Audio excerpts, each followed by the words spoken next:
commencer donc ce webinaire. Tout d'abord, bien évidemment, nous vous remercions de prendre le temps et d'être parmi nous aujourd'hui pour notre circonscription, donc du Texas et du Sud-Ouest. Nous sommes très heureux de pouvoir organiser ce moment ensemble de convivialité dans des moments qui sont pas faciles et des moments de confinement qui sont un petit peu inédits pour chacune et chacun d'entre nous. Par rapport à ces moments un petit peu spécifiques, on a pensé avec notre équipe, donc Bertrand est là, Thierry également, je regarde Véronique également, et Mireille, et Dinty et Glantine, que des Français du Texas et du Sud-Ouest, que ça pourrait être vraiment intéressant d'avoir le point de vue, l'expérience d'une personne telle que Michel Tonini, qui est aussi un ami, qui est un de nos grands astronautes français. Et donc, Michel a eu la grande gentillesse de répondre à cette invitation et d'être parmi nous. Donc, Michel, merci beaucoup à toi de prendre du temps pour être avec les Français du Texas et du Sud-Ouest des États-Unis ce soir pour toi à Paris. Merci pour l'invitation, Jean-François, et puis très heureux de te revoir toujours. C'est toujours un grand plaisir. Donc, pour celles et ceux peut-être d'entre vous qui vous avez peut-être rencontré ou vu Michel, puisqu'on a eu le grand plaisir d'avoir Michel comme résident à Houston pendant quelques années, mais il vous reparlera de ces années lorsqu'il était en training pour un de ses vols spatiaux qu'il a fait au départ des États-Unis. Michel est forcément quelqu'un de très important dans notre sphère des Françaises et Français de l'étranger. Il a pris part à 2 missions. La première, c'était la mission Antares. Alors Michel, tu me contredis si je dis des bêtises, du 27 juillet au 10 août 92. C'est ça. C'était le vol à ce moment-là à bord de la station Mir pendant 14 jours. Donc, qui a été le premier séjour. Et le deuxième, ça a été en 1999, du 22 au 27 juillet, dans la mission STS 93. C'est bien ça? C'est ça. Voilà. Michel est donc aujourd'hui chef du Centre européen des astronautes, direction des vols habités, microgravité et exploration de l'ESA. Il est aussi commandeur dans l'ordre de la Légion d'honneur et chevalier dans l'ordre national du mérite. Il a également reçu la médaille de l'aéronautique française, l'ordre de l'amitié des autorités soviétiques et russes, la médaille des vols spatiaux de la NASA et le diplôme Vladimir Komarov de la Fédération aéronautique internationale. Donc, on pourrait passer beaucoup plus de temps à étoffer le palmarès et les distinctions de Michel, mais on est extrêmement heureux et on te remercie du fond du cœur de prendre ce temps. Donc, Michel, l'idée pour nous, ce serait… alors également, vous pourrez poser des questions à Michel dans le chat. C'est difficile de le faire en live parce qu'on a pas mal de personnes, mais n'hésitez pas à utiliser le chat pour poser des questions à Michel au long de cette présentation. Donc, l'idée, Michel, dont on a parlé, c'est peut-être de faire 2 sujets. Le premier, que tu puisses partager avec nous un petit peu justement ces 2 expériences de préparation et de vols spatiaux que tu as eu, qui restent pour nous des choses absolument magiques. Et également, ensuite, le sujet qui, par rapport au temps actuel également, qui était particulièrement intéressant, c'est toi, vous, les astronautes, les cosmonautes, comment est-ce qu'on vous prépare à ces vols, que ce soit au niveau psychologique, peut-être émotionnel, physique, comment on vous prépare finalement à ces espaces de confinement, dans un environnement qui est quand même assez extraordinaire. Et donc, si tu pouvais également partager certains de ces informations au travers du récit de ces magnifiques chances que tu as eues de vols spatiaux. Très bien. Écoute, je ne sais pas si je vais réussir à tout dire en l'espace d'1 heure, mais je vais quand même essayer. Donc, au départ, j'ai fait l'école de l'air pour être pilote de chasse, puis ensuite pilote d'essai. Et c'est en tant que pilote d'essai que je me suis porté volontaire pour être spationaute français.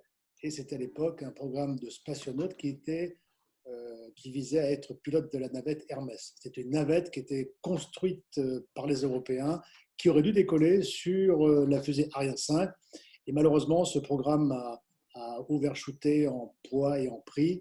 Et finalement, ce projet n'a pas eu lieu. Donc, on a commencé le projet en 85 lorsque j'ai été sélectionné. Et le projet s'est annulé en 92 à cause des dérives en poids et en finance. Mais moi, je suis parti faire l'entraînement nécessaire pour être pilote d'Hermès. J'ai donc fait l'entraînement en URSS, puis en Russie, en 86. J'ai commencé à comprendre ce qu'était le confinement lorsque je suis allé en URSS, qui était un pays communiste à l'époque, en 1986, où je n'avais ni voiture, ni téléphone, ni télévision, ni journaux, ni courrier, ni alimentation. Et j'étais le seul Français au milieu de 5000 Russes, et je ne parlais pas le russe. Donc là, j'ai commencé à comprendre ce que pouvait être le confinement, et je sais que ce n'est pas facile. Ensuite, donc j'ai fait l'entraînement, j'ai appris le russe, et puis j'ai fait l'entraînement chez les Russes pour faire ce vol dans le vaisseau Soyouz, à partir de Baïkonour, vers la station spatiale Mir en 1992. À l'issue de ce vol, j'ai appris que le programme Hermès était abandonné. Donc j'étais un petit peu sans programme. Mais les Russes et les Américains ont signé l'accord de coopération sur la station internationale en 1993. Et les Américains n'étaient pas très chauds sur cette coopération entre Russes et Américains. Et donc les Américains ont demandé à ce que des Français qui parlent russe, qui connaissent le spatial russe et qui connaissent un petit peu l'ambiance russe de l'époque, puissent aider les Américains pour les rassurer sur cette coopération américano-russe sur la station internationale. Donc, je suis arrivé à la NASA à Houston en 95 et j'ai fait un vol en 99. Donc, premier vol sur la station Mir, un vol extraordinaire, bien sûr. Des émotions très, très fortes lors du décollage dans la fusée Soyouz, des sentiments de puissance assez incroyables. Et puis, la vue de la Terre, l'arrivée dans la station spatiale, le fait que nous tournions autour de la Terre à 28 000 km à l'heure, donc d'une façon extrêmement rapide, et qu'il nous faisait à l'époque, il fallait environ 2 jours pour rejoindre la station qui, elle aussi, était à 28 000 km à l'heure, donc faire un rendez-vous précisément à 30 cm par seconde dans la station spatiale, le tout à 28 000 à l'heure. Donc, vraiment, j'étais un peu scotché par cette connaissance de la mécanique spatiale à l'époque, la vue de la Terre qui est extraordinaire. D'ailleurs, on en voit un petit morceau derrière qui est une photo réelle de la station spatiale sur un fond de terre, la vue des étoiles, la vue des astres, le fait d'être en apesanteur, enfin quelque chose d'assez époustouflant au niveau sensation visuelle, physique. Et donc, j'étais vraiment, après mon atterrissage, j'étais vraiment anxieux de pouvoir repartir en vol. Et j'ai pu repartir en vol sur la navette américaine. Et quand je dis que la mission russe était une mission qui était assez impressionnante au niveau puissance, la poussée de la fusée américaine, c'est encore plus puissant puisque la navette spatiale, elle décolle avec une poussée de 3500 tonnes avec un poids de 2000 tonnes. Donc, dès qu'on annonce le décollage, c'est une poussée qui est absolument énorme et c'est la seule fusée au monde qui décolle. Et pour éviter d'aller trop vite, on doit réduire les moteurs au ralenti après 30 secondes de vol. Donc, vous décollez et après 30 secondes de vol, on est obligé de mettre les 3 moteurs cryogéniques au ralenti tellement elle va vite. Donc, c'est un monstre de puissance, c'est un monstre de flexibilité et aussi un vol qui était vraiment extrêmement agréable. Avec une différence peut-être entre le vol russe et le vol américain, c'est que comme le vol américain était très court, on a fait un vol de 5 jours uniquement, ce vol visait à mettre dans l'espace un télescope à rayon X, le télescope Chandra, qui maintenant est toujours dans l'espace depuis 20 ans, qui va récupérer les images des trous noirs et des étoiles à neutrons et autres phénomènes stellaires assez particuliers. Mais la mission était tellement courte que le programme a été vraiment très, très dense pendant les 5 jours de vol, ce qui fait que pendant ce deuxième vol, je n'ai pas eu le loisir de regarder aussi bien la Terre et les étoiles que lors de mon premier vol. Mais ceci dit, j'étais vraiment content de faire ce vol. Et après ce vol, j'ai quitté la NASA en 2003, au moment de l'accident de la navette Columbia qui était ma navette, donc ça m'a fait doublement mal. Et je suis allé en Allemagne pour être le directeur du Centre des astronautes européens, où j'ai sélectionné les 6 astronautes européens qui sont actifs aujourd'hui, dont le français Thomas Pesquet. Chez vous, vous avez en ce moment aux USA Andreas Mogensen, qui est le Danois que j'ai sélectionné aussi en 2008. Et tous ces personnes-là ont fait un vol ou 2 vols. Et depuis 2011, j'ai quitté l'Agence spatiale européenne et je suis à mon compte pour faire des conférences dans le cadre des entrepreneurs comme HEC ou APM.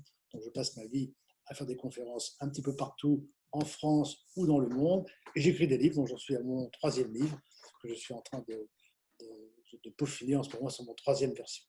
Donc ça, c'est pour mes missions spatiales. Maintenant, on va parler un peu du confinement. D'abord, ça va vous surprendre, mais on utilise beaucoup le mot confinement en France. Et le mot confinement, je ne l'avais jamais entendu parler de ce mot-là en tant qu'astronaute, à part quand c'était lié à cette maladie du Covid-19. On n'utilise pas le confinement, on utilise le mot quarantaine.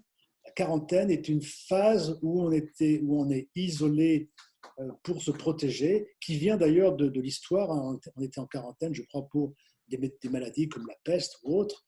Et donc, la quarantaine chez nous, elle dure que 15 jours. Donc, par exemple, lorsque nous partons en mission à Baïkonour, eh bien, le décollage a lieu à un jour donné. On arrive à Baïkonour 15 jours avant, et là, on est en quarantaine, c'est-à-dire qu'on va parler au reste des personnes à travers une glace.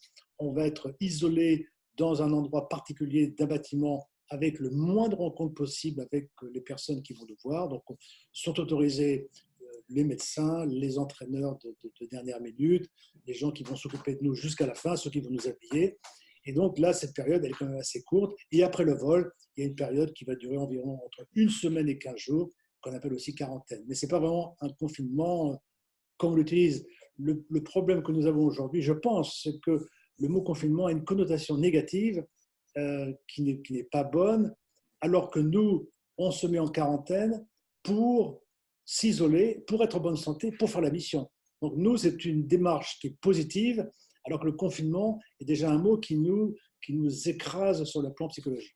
Et la deuxième différence que nous avons par rapport au confinement aujourd'hui, c'est que quand on se met en isolation ou en confinement ou en quarantaine, on le choisit. On est volontaire pour être astronaute, on est volontaire pour partir en vol, et on sait que dans le programme du vol, eh bien 15 jours avant le vol, on est en quarantaine, c'est un choix personnel. Alors que là, aujourd'hui, ce n'est pas un choix personnel, c'est un choix de nos États et de nos gouvernements par rapport à nous. Donc ça, c'est vraiment les deux grosses différences que je voudrais dire par rapport à ce mot confinement.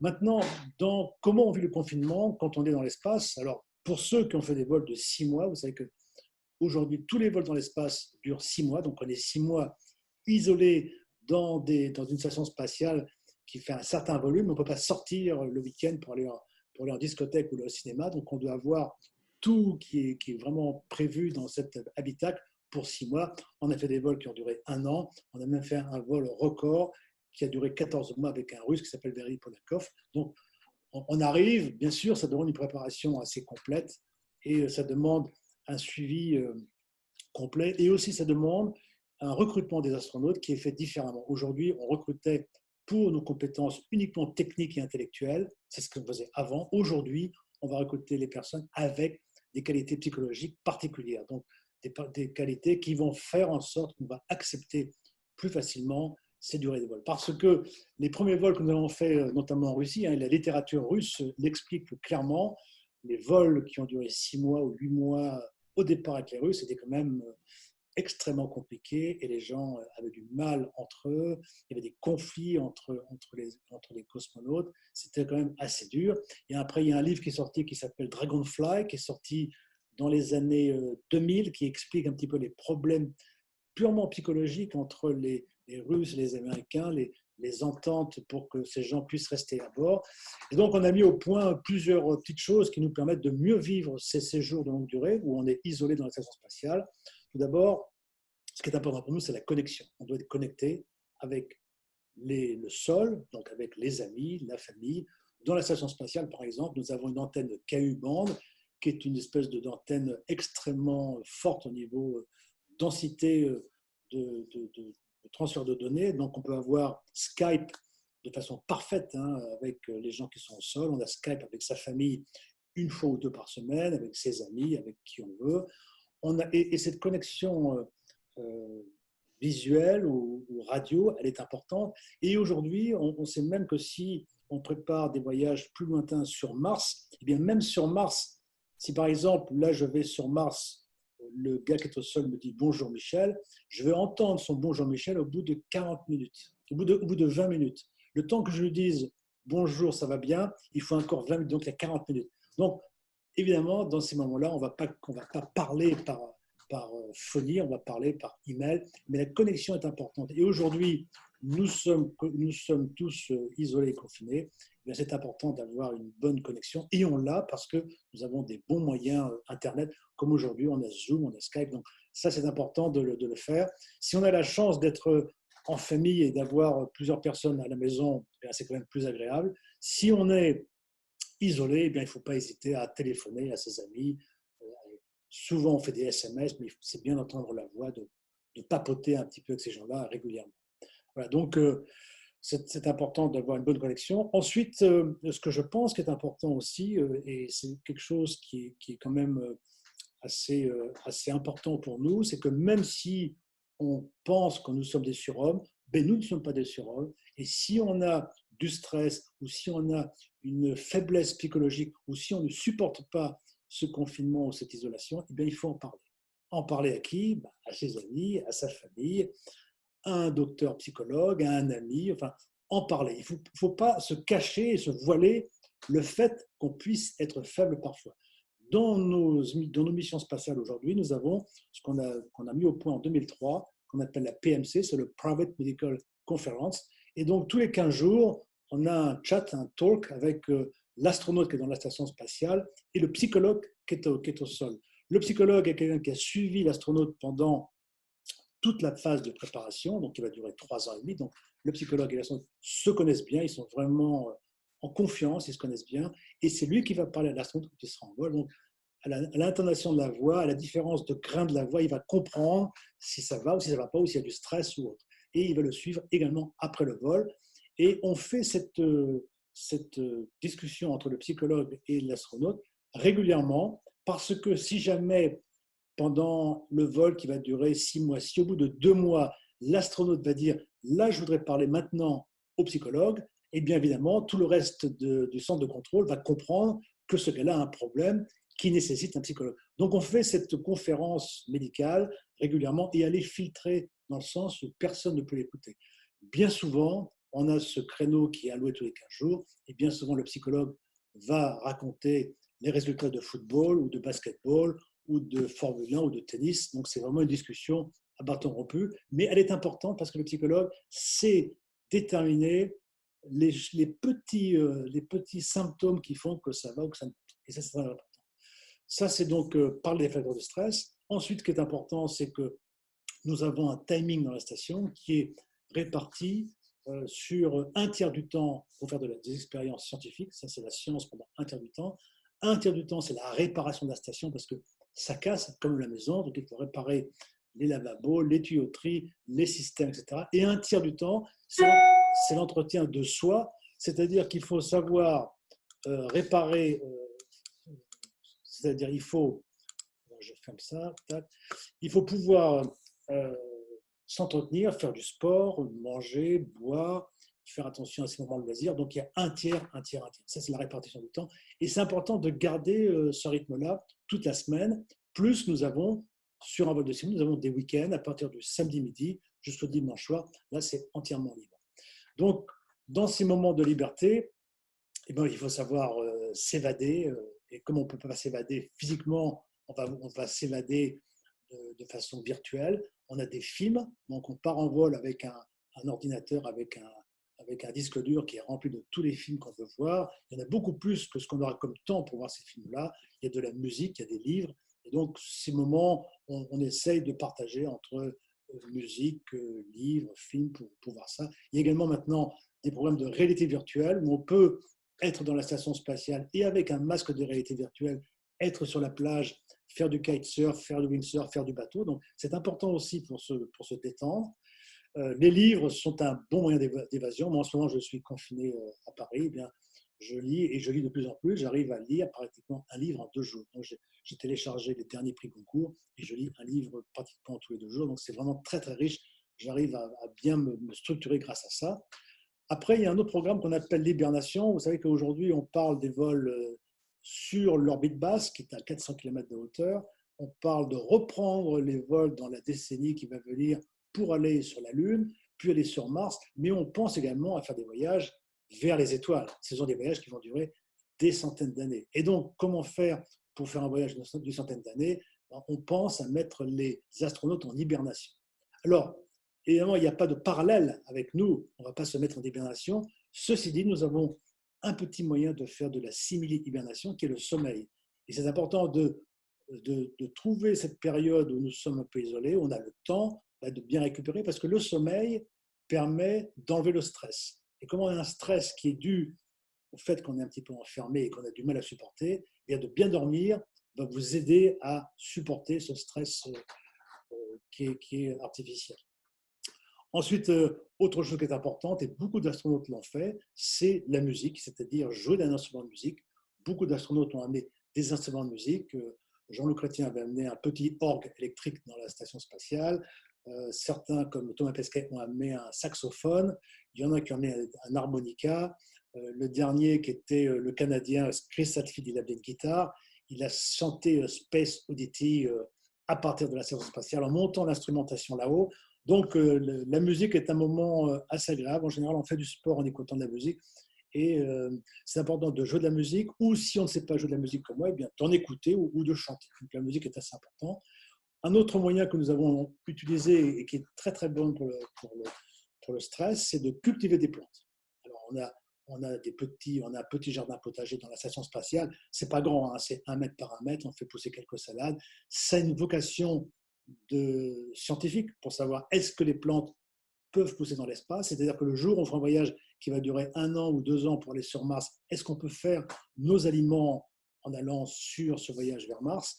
Donc, c'est important de savoir le faire. Mais psychologiquement, c'est bon de savoir que vous avez une petite plante qui va faire 5 cm au départ, qui va grandir. Donc, vous avez une communication avec quelque chose qui est un référentiel terrestre et qui fait du bien au plan psychologique. Ensuite, autre moment qui est important pour nous, c'est le sport. On a quand même 2 heures de sport par jour. Au départ, ce sport, il est fait pour lutter le fait que nous avons de l'ostéoporose. L'os se désagrège, on a une fuite de calcium dans l'espace. Donc, pour contrer cette perte d'os, on fait du sport, on court sur un tapis roulant, on a un vélo ergomètre et on a des extenseurs pour faire de la musculation. Et ce sport nous permet d'avoir une bonne résistance cardiovasculaire, mais également de refaire du muscle. Et ce muscle, cette combinaison de muscles et de stress sur le tapis roulant permet de perdre moins d'os et de revenir au sol de façon assez musculaire, alors qu'avant, on faisait des vols qui duraient 15 jours ou 3 semaines, on était vraiment très fatigué. Donc le sport est important, mais le sport a aussi une vertu très, très importante, c'est que le sport vous équilibre sur le niveau psychologique. C'est-à-dire que même si dans une station spatiale, quand vous faites un vol de 6 mois, ce sport, à raison de 2 heures par jour, vous tient en santé psychologique de façon assez régulière. Alors, quand on est isolé dans un petit appartement, comme c'est mon cas en ce moment à Paris, eh bien, je fais des abdominaux, des push-ups et j'essaie de faire un peu de sport et ça marche assez bien. Ensuite, autre point, c'est la planification, c'est-à-dire qu'aujourd'hui nous sommes en plein dans cette période de confinement, et c'est important de planifier sur nos activités personnelles, c'est ce que nous faisons dans la station. Qu'est-ce qu'on peut faire comme économie, par exemple? Qu'est-ce qu'on peut économiser au niveau de nourriture? Moins jeter, mieux faire, mieux réparer sa maison, etc. Ça, c'est important aussi.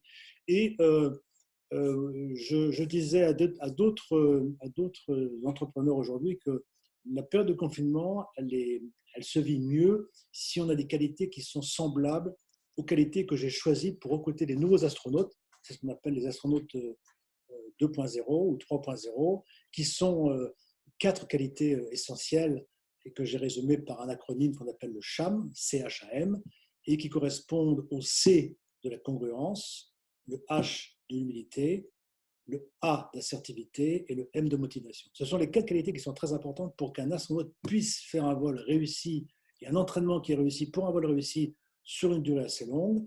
La congruence, c'est ce qu'on appelle l'alignement. Je pense, je dis, je fais, c'est aligné. Donc là, on est vraiment bien. Et ça correspond à ce que j'ai dit au départ sur si vous avez des difficultés par rapport au stress, bien le reconnaître, le dire ouvertement. L'humilité, parce que nous sommes dans une période qui est difficile. Si on est humble, on doit reconnaître cette difficulté. Comme quand je suis au simulateur, même si je suis astronaute depuis 35 ans, si je fais une erreur et qu'un petit jeune instructeur me dit « Michel, tu as fait une erreur », eh bien, sauf seulement si j'ai l'humilité, je reconnaîtrai mon erreur et je corrigerai ma façon de faire par rapport à cette erreur pour mieux faire ma séance de simulation plus tard et donc être moins dangereux potentiellement pendant mon vol. L'assertivité, c'est ce qui fait que vous êtes à deux dans une station spatiale qui est petite, eh bien, vous n'êtes ni agressif ni passif, je te respecte, tu me respectes. C'est l'assertivité qui fait que les personnes aujourd'hui peuvent rester 6 mois à bord d'une station spatiale sans qu'il y ait de conflit. Sans l'assertivité, ça dérape très rapidement et on peut en arriver à des conflits assez graves. Et la motivation, quand on recrute un astronaute à un temps donné, il va décoller 10 ans plus tard, il faut que je sois sûr qu'il soit motivé pour tenir jusqu'au bout. Cette motivation, elle est importante également pour nous faire tenir dans cette époque de motivation, d'isolation. Autre chose qui est importante par rapport aussi à cette isolation ou à ce confinement, c'est le fait que toute expérience de confinement, qui est semblable d'ailleurs à une expérience de vol dans l'espace, fait qu'on doit s'adapter. Quand vous arrivez dans l'espace, la gravité va changer, va passer de 1G à 0G, donc votre poids devient 0, votre masse reste la même, le sang va partir des pieds vers la tête va gonfler, le cœur va changer de forme, l'estomac change de forme, tout ce petit monde viscéral change de forme, va se réadapter. Ça fait mal au départ, on est malade pendant 2-3 jours parce que tout ça se met en place, mais finalement après, on va réussir à s'adapter, et une fois qu'on s'est adapté, cette adaptation, elle est bénéfique pour nous, elle nous fait du bien, elle nous grandit. Eh bien, cette épreuve de confinement, elle est bien sûr qu'elle est très difficile, et j'en ai conscience, mais elle nous permet de changer un petit peu cette case d'adaptation, de faire en sorte qu'on va sortir de notre zone de confort dans laquelle on est régulièrement, et donc cette adaptation, elle sera bénéfique. Donc, je ne la vois pas de façon très négative. Je pense qu'après cette phase qui va durer 2-3 mois, on va vivre peut-être différemment, réfléchir différemment, tirer des leçons qui sont importantes pour le futur et qui vont nous permettre de vivre mieux. Voilà, donc je voulais parler de ça. Et je voulais vous dire aussi une chose, partager avec vous le fait du Covid-19 et de cette période d'isolation que je considère au niveau spatial avec un parallèle sur Apollo 13. Rappelez-vous, quand Apollo 13 part en vol, la mission part donc à 400 000 km et puis la capsule Apollo arrive presque sur la Lune. Là, il y a un réservoir cryogénique, oxygène hydrogène, qui explose à quelques distances de la Lune. Et là, c'est quand même la catastrophe. On ne peut plus se poser sur la Lune. Il faut savoir que faire. Et le chef de vol, qui est Gene Kranz, qui est ailleurs à Houston, décide de continuer la mission pour tourner autour de la Lune sans se poser autour de la Lune et économiser l'énergie pour que la mission puisse revenir sur Terre. Et donc, il a donc appliqué ce qu'on appelle la pensée positive. Et c'est un modèle qui a été repris ensuite par les psychologues sur qu'est-ce que c'est que cette pensée positive. Et bien, cette pensée positive, elle est très importante pour sauver une mission qui va sur la Lune et qui est en catastrophe, mais aussi elle est également très importante pour notre réussite de ce confinement. Et donc, ils ont sorti un modèle, c'est Martin Seligman qui a sorti ce modèle qu'on appelle PERMA pour la pensée positive. Le P, c'est les émotions positives, donc le positif au niveau de l'émotion, c'est-à-dire que c'est toujours l'histoire du verre qui est à moitié vide, qui est à moitié plein. Eh bien, pensez à ce verre à moitié plein. Quand Gene Kranz, qui est le chef de vol, analyse le fait de la mission, eh bien, il dit très très bien, ce qui est perdu au niveau oxygène, c'est perdu, on n'en parle même pas, on ne va pas le récupérer. Par contre, qu'est-ce qui reste? Qu'est-ce que je peux faire avec ce qui reste? Et ça, c'est une façon de penser positivement très, très importante. Ensuite, l'engagement, c'est d'avoir le sens de la mission, s'engager, c'est le E d'engagement, donc s'engager pour une mission, pour l'engagement pour avoir un temps qui est prisé et qui est fermé. Qu'est-ce qu'on peut faire avec ce temps? Utiliser le confinement pour faire quelque chose. C'est peut-être lire, c'est peut-être apprendre, c'est peut-être faire du sport, c'est peut-être faire quelque chose, mais ce temps ne doit pas être perdu. On utilise ce temps, donc ça c'est vraiment le E d'engagement. Ensuite, le relation, c'est ce que j'ai dit dans la connexion avec les autres, avoir des relations, donc c'est le R de PERMA. Ensuite, le M, c'est meaning, c'est donc la signification. Nous sommes confinés, et j'aime pas encore une fois le mot confiné qui est un peu négatif, mais nous sommes isolés. Pourquoi? Parce qu'on doit être isolé pour éviter de contaminer d'autres personnes. Donc c'est un but qui est noble, on le fait de façon positive, nous sommes isolés pour sauver d'autres vies. Et ensuite, le A, c'est l'accomplissement, c'est avoir un objectif et de l'ambition, c'est-à-dire l'ambition, c'est-à-dire de ne pas vivre ce confinement de façon négative, mais encore une fois, d'avoir l'ambition de réussir quelque chose qui est important au niveau global et mondial. Ça va? Tu m'entends? Oui, oui, je t'entends, Michel. Écoute, merci beaucoup. J'ai pris des notes. C'est très intéressant. Merci, merci beaucoup à toi pour toutes ces informations. On avait une question que je trouvais très jolie. On a donc Louis qui a 8 ans et qui suit le webinar. Et Oui. Louis voulait te demander quelles études il faut faire pour être astronaute, Michel. Alors, à l'époque, la plupart des astronautes étaient des pilotes de chasse, pilotes d'essai comme moi. Après, on a fait moitié pilote, moitié ingénieur. Aujourd'hui, c'est plutôt un tiers, un tiers, un tiers. Donc, il peut encore faire pilote de chasse, pilote d'essai. Ça reste un bon système en France ou aux États-Unis. Il y a plus de chances de le faire astronaute si on est américain que si on est français aujourd'hui. Ensuite, il y a toujours un tiers d'ingénieurs, mais c'est des ingénieurs de haut niveau.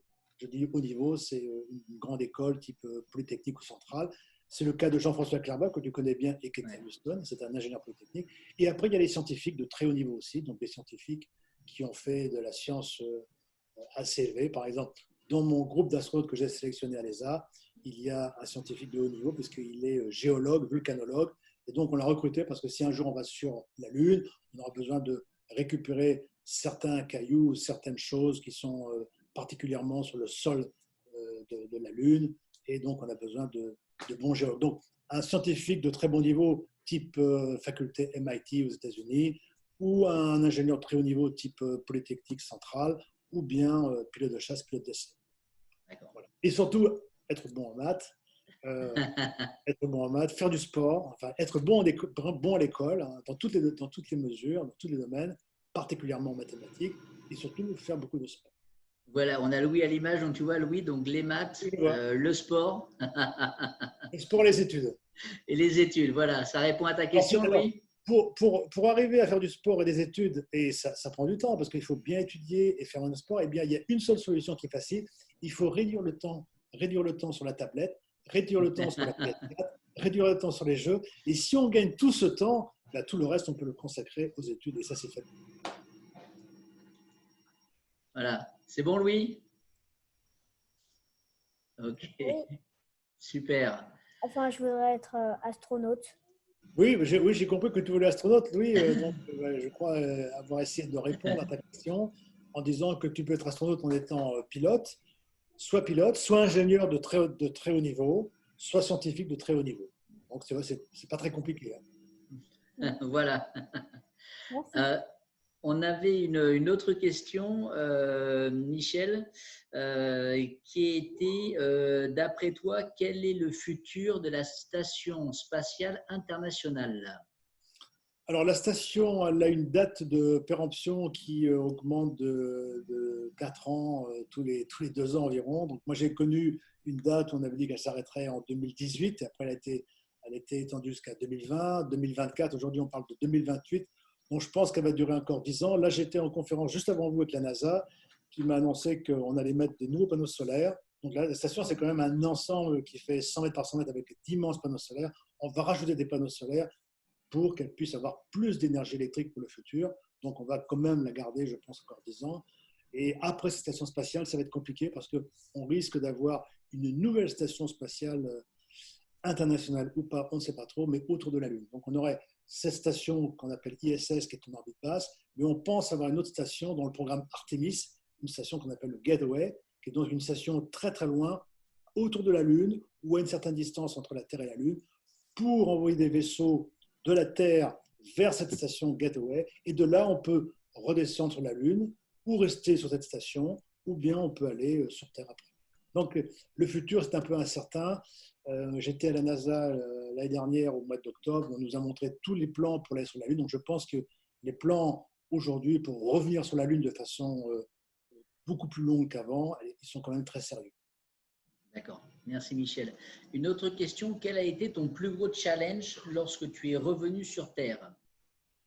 Alors, le plus grand challenge, on peut dire que sur le plan physique, on n'est quand même pas très fort pendant 2-3 jours. On ne tient plus sur ses jambes, même sur un vol de 15 jours. Mais pendant un vol de 15 jours, normalement, j'ai pas le droit de faire de sport. On fait du sport que pour les vols longs. Donc moi, pendant 15 jours, je n'ai pas fait de sport, donc je me sentais lourd, mes bras étaient lourds, mes bras pesaient 1 tonne, donc mon cou était, les muscles du cou avaient déjà fondu, donc quand la tête partait sur le côté droit, j'avais l'impression que la tête allait s'arracher, donc c'était pas vraiment très très bien.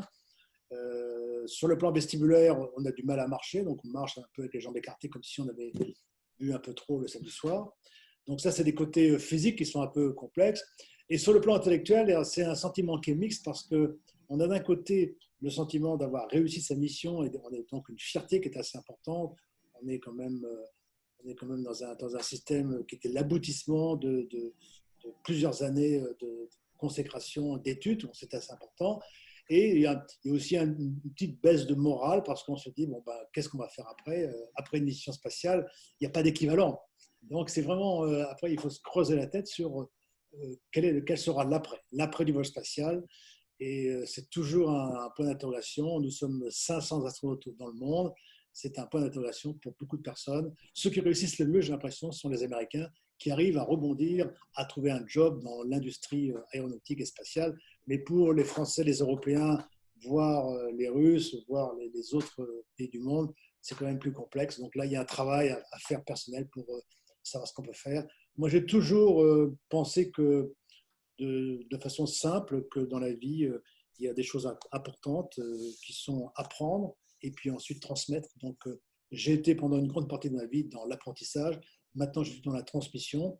Ce que je fais au travers des conférences ou bien au travers des livres ou au travers des webinaires comme aujourd'hui.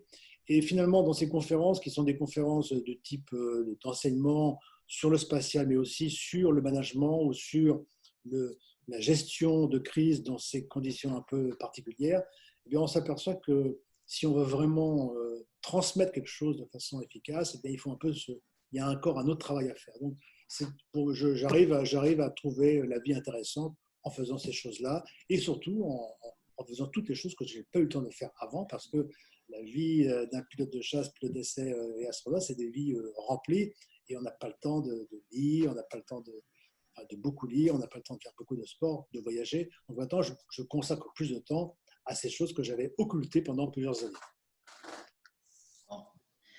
Autre question, Michel, pour toi, quelles sont les différences principales entre les Russes et les Américains dans la gestion des programmes spatiaux? Alors, la différence, c'est que la grosse différence, c'est que les Russes avaient un petit vaisseau Soyouz qui permettait de faire un chemin entre la Terre et l'orbite basse, où ils allaient rejoindre une station spatiale. Donc, les Russes ont eu 7 stations Salyut plus la station Mir, et maintenant ils sont moitié propriétaires de la station ISS. Donc, les Russes, c'est vraiment de la durée de vie longue dans les stations spatiales. Aujourd'hui, si on considère le total du nombre de vols qui a été fait dans l'espace, eh bien, il y a 2 tiers qui ont été faits par les Russes, 1 tiers par les Américains. Donc ça, c'est une différence de philosophie. Les Russes veulent rester longtemps dans l'espace, alors que les Américains étaient avec cette navette spatiale pour faire des vols d'environ 15 jours, maximum 3 semaines. Donc c'était des vols de courte durée. Donc c'est une différence de philosophie dans le concept d'un vol. Par exemple, un truc tout simple, quand on est dans l'espace et qu'on fait des sorties extravéhiculaires, on doit avoir des scaphandres qui sont assez épais. Eh bien, la NASA customisait ces scaphandres sur les astronautes qui faisaient les sorties extravéhiculaires au sol. Donc, ils étaient réglés à leur taille, ils étaient vraiment peaufinés à leur taille. La navette faisait sa mission, ils sortaient dans l'espace, ils faisaient leur travail en sortie extravéhiculaire, et ensuite ils revenaient au sol et on réparait les scaphandres, on les changeait. Mais les scaphandres avaient une courte durée. Chez les Russes, c'est différent. On envoie 2 scaphandres qui doivent servir à tout le monde. Donc, il faut avoir des tailles à peu près équivalentes. Et quand le scaphandre est un petit peu abîmé, voire un petit peu en panne, eh bien, on doit pouvoir réparer le scaphandre. Tout ce qui est dans la mentalité russe doit être réparable dans l'espace, alors que chez les Américains, ça n'a pas besoin d'être réparable, puisque quand c'est cassé, la navette revient et tout matériel qui a été un peu abîmé pourrait être réparé au sol par d'autres spécialistes, par d'autres techniciens, d'autres ingénieurs. Alors que nous, on doit avoir cette capacité dans l'espace, sur les vols longue durée, comme avec les Russes, de pouvoir réparer tout ce qui est cassé. Donc ça, c'est les différences principales de concept. Après, dans l'enseignement, c'est également différent. Les Russes ont un enseignement pédagogique un petit peu à l'ancienne, où on répète beaucoup les choses et on arrive dans un cours avec très très peu très peu de matériel de préparation. À l'époque, quand j'étais en 86, là-bas, j'avais un cahier noir, un cahier blanc avec un stylo noir et je prenais des notes sur ce qu'on m'expliquait. Quand le professeur était gentil, il écrivait au tableau et je pouvais mieux recopier. Et puis quand il n'était pas de bonne humeur, eh bien, il dictait en russe et moi, je recopiais ce qu'il disait avec un langage qui était à moitié russe, à moitié anglais, à moitié français.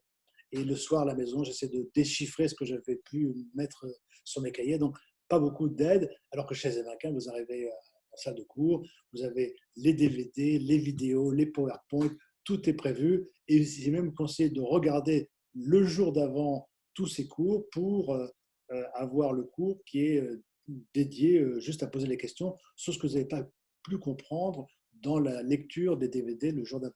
Donc, c'est un entraînement qui est plus autonome. Chez les Russes, vous avez un programme d'emploi du temps d'entraînement qui va du lundi au vendredi, de 8h du matin à 6h du soir. Et toutes les cases, toutes les heures sont remplies de 8h du matin à 6h du soir. Chez les Américains, c'est beaucoup plus léger comme entraînement. Disons que ce programme journalier va vous donner beaucoup moins de choses. Par contre, c'est à vous d'être responsable et de savoir ce dont vous avez besoin comme entraînement et de commander l'entraînement. Nous, on était à la NASA au 6e étage du bâtiment des astronautes. Les instructeurs étaient au 2e étage. Donc, quand on avait un problème, on descendait au 2e étage, on allait chercher un instructeur sur un domaine qui nous intéressait et on pouvait demander un cours supplémentaire de rattrapage sur les choses qui étaient vraiment importantes pour nous, sur les ordinateurs de vol, par exemple, ou sur le système de carburant de la navette, etc.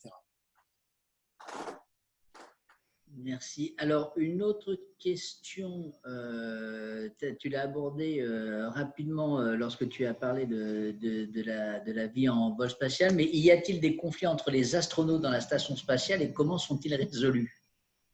Alors, il y a eu des conflits assez importants chez les astronautes. Je me suis rendu compte que il y a eu des conflits chez les Russes, chez les cosmonautes russes, il y a eu des conflits. Hein. La littérature en parle beaucoup. Si vous lisez le russe, ça vaut le coup de voir ça parce qu'il y a eu des conflits assez graves. Après, il y a eu tous les conflits qui sont expliqués dans le livre Dragonfly entre Russes entre eux, entre Russes américains et entre Américains entre eux, donc des conflits aussi assez importants. Mais tout ça, ça s'est calmé parce que dans les années, le livre Dragonfly est sorti en 2000 et en 2003, on a été obligé toutes les agences spatiales de la Station spatiale internationale, donc américains, européens, japonais, canadiens et russes, de se mettre d'accord pour un programme d'entraînement psychologique, on va dire ça, d'entraînement psychologique des astronautes. Donc on a fait ce qu'on appelle le HPP, qui est Human Behavior and Performance, qui est un entraînement spécial de tolérance psychologique, où on va augmenter la tolérance psychologique de chaque astronaute, c'est-à-dire que chaque année, un astronaute va faire 10 ou 15 jours d'un entraînement spécifique où on va augmenter sa tolérance au stress d'une façon particulière et de façon personnelle. C'est-à-dire que si le gars est vraiment costaud, on va lui donner beaucoup de stress. Si le gars est un peu plus faible, on va lui donner moins de stress. Et pour ça, on a monté donc plusieurs domaines d'entraînement qu'on appelle analogiques. Le premier, c'est le NORS, qui est le National Outdoor Leadership Training, qui se trouve aux États-Unis, qui est un entraînement en montagne. Et dans cet entraînement, on va bien sûr augmenter la difficulté jour après jour de façon à ce que chaque astronaute puisse se confronter par rapport à ce stress. Et on fait du leader tournant. Donc, c'est important d'avoir la capacité d'être chef, d'être numéro 2. Et donc là, ça fait appel à avoir la case H du charme, donc l'humilité. Si on n'a pas l'humilité, on veut bien être numéro 1, mais on ne sera jamais numéro 2. Donc ça, c'est le premier entraînement. Ensuite, on met les astronautes pendant 15 jours à Cold Lake, au Canada, en février. Il fait moins 40. Toute la nuit, il faut faire des relevés de l'hygrométrie de l'air à l'extérieur avec moins 40, donc vous dormez peu. Et quand vous enlevez le sommeil à une personne, le sommeil va déclencher un stress important. Moi, je disais dans la case hibernation, le sommeil, c'est vraiment lié au stress. Donc ça, c'est le deuxième entraînement. Le troisième entraînement, c'est NIMO, où on met les astronautes sous l'eau, au large de la Floride, dans un espèce de sous-marin, et qui ne bouge pas, qui est fixe, assez profond, environ 30 mètres de profondeur. Et là, ils vont rester pendant un mois, environ 5 astronautes, avec une timeline d'expérience scientifique qui ressemble beaucoup à celle qu'on fait dans la station spatiale. Et toutes les semaines, il y a une sortie extravéhiculaire. Donc, ils vont partir dans un SAS, aller en scaphandre, faire une sortie extravéhiculaire sous l'eau, avec des réparations similaires à ce qu'ils pourraient faire dans la station spatiale. Après, ils vont revenir. Et donc là, c'est un entraînement qui est aussi bien parce qu'ils sont isolés pendant quand même un mois. Nous, après, en Europe, on avait un entraînement qui correspondait au NOLS, qui était un entraînement en montagne.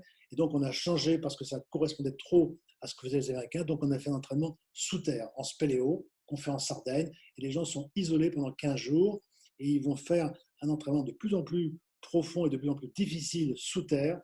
Et là, ils vont également être confrontés au stress parce qu'il n'y a pas de communication, pas de lumière, le jour va se décaler et il faut bien sûr avoir toutes ces vivres avec soi pendant les 15 jours. Et donc, ça, c'est les quatre, donc il y a les quatre, deux Américains, un Canadien, un Européen. Et les Russes, ils ont l'entraînement survie sur le Soyouz qui peut se poser en mer ou qui peut se poser dans la neige. Et donc, on fait un entraînement hivernal où on doit rester 2-3 jours, température très froide dans le vaisseau Soyouz. Donc, c'est pareil par rapport au stress, du froid. Et après, on les met en mer pour simuler qu'ils se sont posés en mer. Ils doivent enlever leur scaphandre, ranger les scaphandres, mettre une combinaison étanche. Ça va durer pendant quelques heures. Et après, ils peuvent sortir ensemble du vaisseau. Donc, ça, c'est les panneaux qu'on fait d'entraînement et qui ont permis de modifier, de réduire les conflits entre les astronautes associés au CHAM. C'est-à-dire qu'aujourd'hui, tous ceux qu'on sélectionne ont le CHAM de base, CHAM plus HPP. Ce qui fait que tu peux prendre n'importe quel astronaute du Japon, des États-Unis ou du Canada, je les mets ensemble, ils vont coller ensemble parce qu'ils sont un petit peu plus lissés.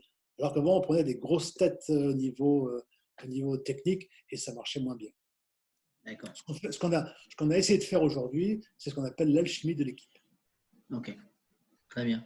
Alors, on va faire on va prendre les deux dernières questions. On finira par une question à laquelle tu as un peu répondu, mais qui sera la conclusion. Celle-ci, c'est pouvez-vous nous parler du programme Artemis? Oui, alors le programme Artemis, c'est le programme de retour sur la Lune qui comporte le Gateway, qui est la station spatiale qui va être autour de la Lune. Donc une station, aujourd'hui, on ne sait pas si elle est uniquement américaine ou si elle est ouverte à la coopération avec les Russes. Donc c'est encore pas vraiment fixé, mais il est certain qu'il y a des missions qui vont se faire de façon beaucoup plus longue sur la Lune, au départ d'une station spatiale qui serait autour de la Lune et avec un atterrissage sur la Lune pour refaire des maisons sur la Lune, refaire une sorte de station spatiale qui serait posée sur la Lune et avec une exploitation du sol, avec un travail plus important sur la Lune que ce qu'on a fait avant. Et la mission s'appelle Artemis, parce que la première personne qui se posera sur la Lune sera une astronaute féminine. Et c'est un programme qui est ouvert à la coopération, pas forcément avec les Russes, mais surtout avec les Européens, puisque cette mission va décoller sur un vaisseau qu'on appelle Orion. Et Orion est un vaisseau qui ressemble un petit peu à Apollo, qui va décoller sur une fusée classique et non pas sur une navette spatiale. Et dans ce programme Orion, il y a la partie capsule, mais il y a une partie ressources, qui est un module de ressources. Et comme l'ESA a travaillé sur le lancement de 5 ATV, 5 modules de ravitaillement qu'on appelle ATV sur Ariane 5, et que ces vols ont bien été réussis, la NASA a proposé cette coopération à l'Europe. Donc nous, aujourd'hui, nos ingénieurs européens travaillent à la NASA pour fabriquer ce module de service qui sera associé à Orion. Donc on a une coopération technique aujourd'hui entre l'Europe et la NASA qui est sûre depuis déjà 5 ans. Et donc on aura certainement un astronaute européen qui ira sur la Lune, peut-être pas dans la première mission Artemis, première mission lunaire, mais dans les autres missions plus tard, on aura un Européen sur la Lune. D'accord, merci beaucoup. Alors, la dernière question qui est très jolie, qui a répondu un petit peu tout à l'heure, c'est comment reprendre la vie sur Terre après avoir vécu aux cieux? Alors, oui, alors donc, ça me rappelle une expérience que j'ai eue, qui était une autre expérience assez forte. C'est quand, après mon vol en 92, j'étais en France et je suis passé à la NASA en 95. Et le CNES, qui est l'Agence spatiale européenne, me demande de faire une conférence en prison, dans la prison de Toulouse. Grosse prison, assez taciturne, hein, comme toutes les prisons. Et là, je vais dans un hémicycle avec 20-30 prisonniers qui étaient là pour des durées de 15 ans jusqu'à 20 ans, des durées assez longues quand même. Et avant d'aller là-bas, bien sûr, j'allais leur parler d'espace, de ma mission spatiale, de comment ça se passe dans une station spatiale. Mais je m'étais quand même appliqué à leur donner un message d'espoir, même s'ils sont prisonniers, c'est quand même des êtres humains, et ils ont fait des bêtises extrêmement graves, certes. Mais moi, ce que j'aurais dit, c'est que l'évasion, elle est quand même intellectuelle, elle est quand même mentale. Et donc, si on ne peut pas s'évader physiquement, on peut s'évader par le mental, par l'apprentissage. Et je leur disais, par exemple, essayez, vu qu'à l'époque, ils commençaient juste à avoir les premiers ordinateurs dans les prisons, je leur disais, essayez d'apprendre l'astrophysique ou bien la mécanique spatiale. Comme ça, vous pourrez apprendre quelque chose qui aura un lien avec la physique, un lien avec les mathématiques. Et puis, le jour où il fait beau, vous pouvez regarder le ciel, voir les étoiles. Il y aura une correspondance entre ce que vous allez apprendre et ce que vous allez voir. Et de s'intéresser aux étoiles, c'est un petit peu sortir à l'extérieur, sortir encore plus loin que ce que font les autres humains. Et c'est une façon de s'évader de manière mentale qui est plus importante que la vraie évasion. Et c'est la seule survie de toute manière. Eux, ils étaient confinés non pas sur 2-3 mois comme nous, mais sur 20 ans. Pour moi, la seule évasion, elle est vraiment mentale. Donc, pour moi, ce que j'ai appliqué, c'est que ma vie va bien, mais j'essaye au maximum d'apprendre, de lire, d'apprendre tout ce que je peux apprendre et de transmettre ce que j'ai pu apprendre avec un message positif. Écoute, Michel, on voudrait chacune et chacun te remercier du fond du cœur. Merci beaucoup d'avoir pris du temps parce que je sais qu'il est toujours compté pour toi. Et puis, ça nous fait plaisir parce que tu as été houstonien également pendant quelques années et on en garde tous des excellents souvenirs. Et toi et Jean-François, Thomas, Jean-Loup, etc., vous restez des gens qui ont une place dans notre cœur et dans l'histoire de la conquête spatiale française et européenne également pour les Français d'étrangers. Donc vraiment du fond du cœur, merci beaucoup d'avoir pris du temps pour être avec nous aujourd'hui. C'était fascinant. Merci Jean-François. Et alors donc, j'espère que vous allez bien continuer le confinement. Faites attention, appliquez les mesures qu'il préconise, hein. Se laver les mains, ne pas toucher le visage, sortir le moins possible et tout devrait se passer correctement. Merci à tous. Prenez bien soin de vous, chacune et chacun. Et encore, Michel, merci beaucoup. Et à très bientôt après ces moments de confinement. À bientôt. Au revoir à tous. Au revoir, Michel. Au revoir. Au revoir à tout le monde.